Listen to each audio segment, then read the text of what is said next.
Hey, welcome back to the Disney Plus Everyday Challenge, and today we have the Hidden Kingdoms of China. This is a 2020, uh, from the year 2020, not a show 2020. It's a National Geographic uh, documentary. It's an hour and 28 minutes long. It's a little bit longer than usual. I'm used to seeing a lot of these documentaries fitting into like one 45-minute chunk or so. But this one's like an hour and a half, an hour and 28 minutes. It was aired on Nat Geo, more than likely, because you can see the commercial breaks. And this is basically just about the many different types of geography and the creatures that live within it, all throughout the incredibly massive uh, chunk of land called China. This is narrated by Michelle Yeoh. You would probably know her maybe from Crouching Tiger, Hidden Dragon,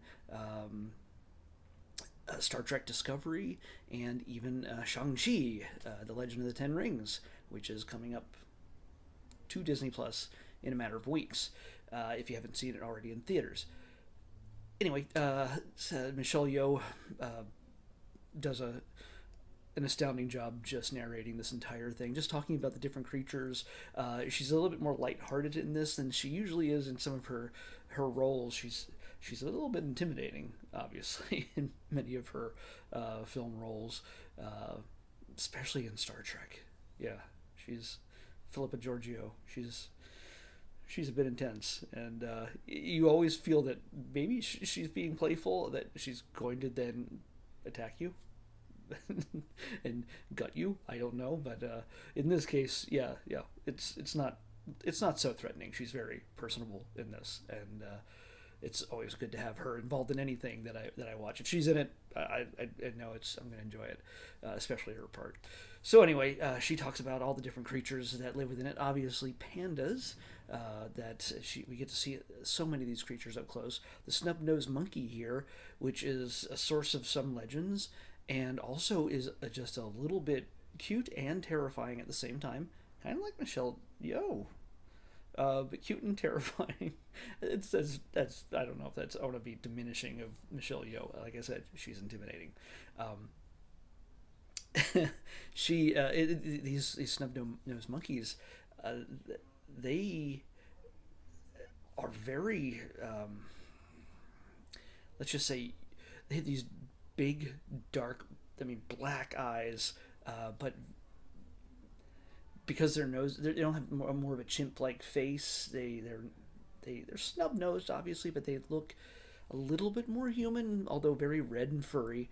But what really pushes them towards the a little bit more human thing is the fact that they walk on their hind legs a lot in the winter, particularly. It keeps their hands out of the cold snow and everything else. So the footage they show you in this of them just walking, yeah, it's interesting. But they are some of the more visually interesting creatures in this. But we follow the stories of a family of foxes, a mom and a dad who have four cubs to take care of, and mom goes out hunting while dad babysits, and it doesn't go all right for everybody in that story. This is a documentary. This is real life for these creatures. Um, so yeah, not everybody survives in these stories. It's not a happy ending. It's real life.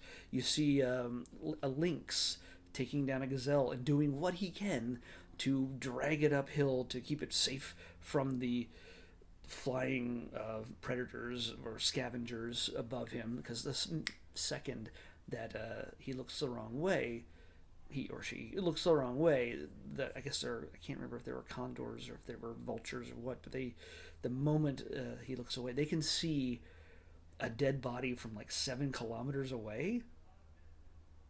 That's a little unsettling.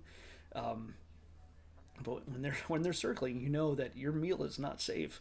And at one point, the lynx is on a fairly decent incline, and lets the gazelle kind of gets out of his grip, and you get to watch this thing tumble down the hill like you think it's going to stop, but it keeps going and it keeps going. It's almost funny. I have to, you have to wonder how some of these shots were gotten. The crew that was involved in getting all of this footage is so much of it is so close. I mean, obviously the wide shot with the lynx carrying and dropping the was it an antelope? No, it's one of those fast running creatures like a deer. But there's wide shots obviously that you get from a huge distance, but there's some shots like near pandas who aren't necessarily aggressive or fast. Um, you figure, okay, they might set up a camera in a place where they can't be seen, and then the animals will wander around in the shot, and they edit it together to make it look like somebody was present to film these things. Well, in many cases, you see them panning the camera and moving into position, so it means that somebody is nearby, or at least close enough to get the best angle. And so the crew is deep in this, in so many different environments, uh, from the mountains to massive plains to all sorts of weathers from the winter and the summer and everything in between. There's jungles. China has the most northernmost jungle in the world. At the same time, they also have the coldest region in the world next to the North and South poles. It's considered the third pole.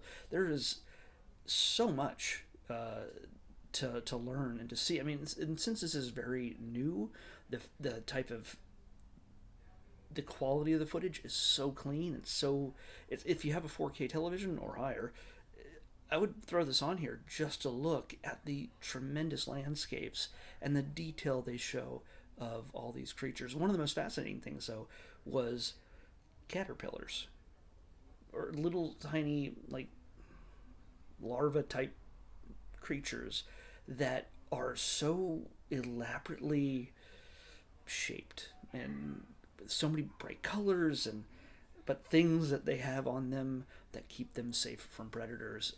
It's the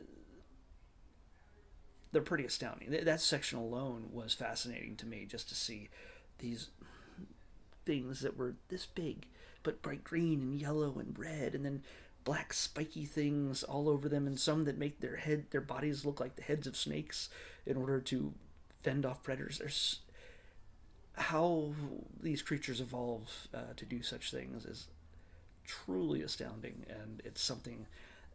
It's like so much of the footage here is like walking onto an alien planet and just seeing creatures that we just can't see anywhere else in the world. It's not something. Yeah, sure, you can go to a zoo, but it's not real. It's animals are real, but this situation, the realm that they're in, is not as real as what you see in this documentary. So I highly recommend this kind of thing if you're into animals and nature and everything else. It's a little bit gory at times. There's definitely some animals eating other animals, so if that's upsetting to you, yeah, it's not bloody or anything, but yeah, if you don't gotta have a good stomach for that kind of thing, then yeah, you might want to avoid this. But other than that,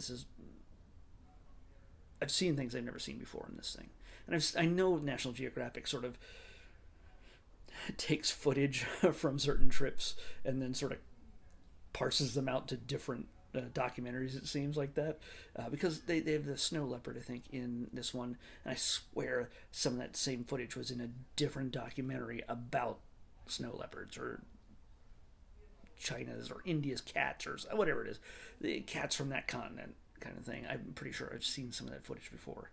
It seemed very familiar. So anyway, yeah. As I've said many times before, when it comes to these documentaries, maybe you're just here for the princesses and the Star Wars and the Marvels and stuff like that. But if you ever want to try something new that is, yes, educational, oh well, learn something, but just gorgeous to look at. This is one of those things. If you want to turn off the sound, but you'd be depriving yourself of Michelle Yeoh, and make this a tremendous screensaver for your television when you're just cleaning the house, maybe. I don't know. I would keep it on just to hear Michelle Yeoh telling silly jokes about animals. Yes, it's all scripted, but still. They're not jokes. It's cute. It's cuter than I'm used to hearing Michelle Yeoh talk. I'm sure she's a sweetheart. but she's intimidating. Let's pick tomorrow's episode. 648. Wow, that's pretty far up there. 648.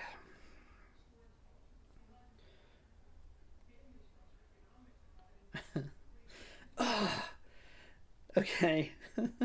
We have another documentary. I mean, I love documentaries, but maybe not all at once. And we just missed Wreck-It Ralph. Kind of wanted to see that one. We will at some point, and I've seen it already, but I mean, but it's good seeing new things, although this is yet another documentary about sharks. Because, like I said, the last time we had Croc versus Shark, which is our 700th episode, they dumped a crap load of shark stuff on us this summer. So I think half the documentaries on Disney Plus right now are shark related, assuming they haven't taken them away yet. Well, I don't know if they're seasonal, like Christmas stuff. I don't know. Anyway, we're gonna watch the world's most dangerous shark. There's a question mark. World's most dangerous shark. I don't know. That's why are you asking me? But I'm hopefully the documentary will explain, answer that question. World's most dangerous shark on the Disney Plus Everyday Challenge. I'll see you back here tomorrow with that.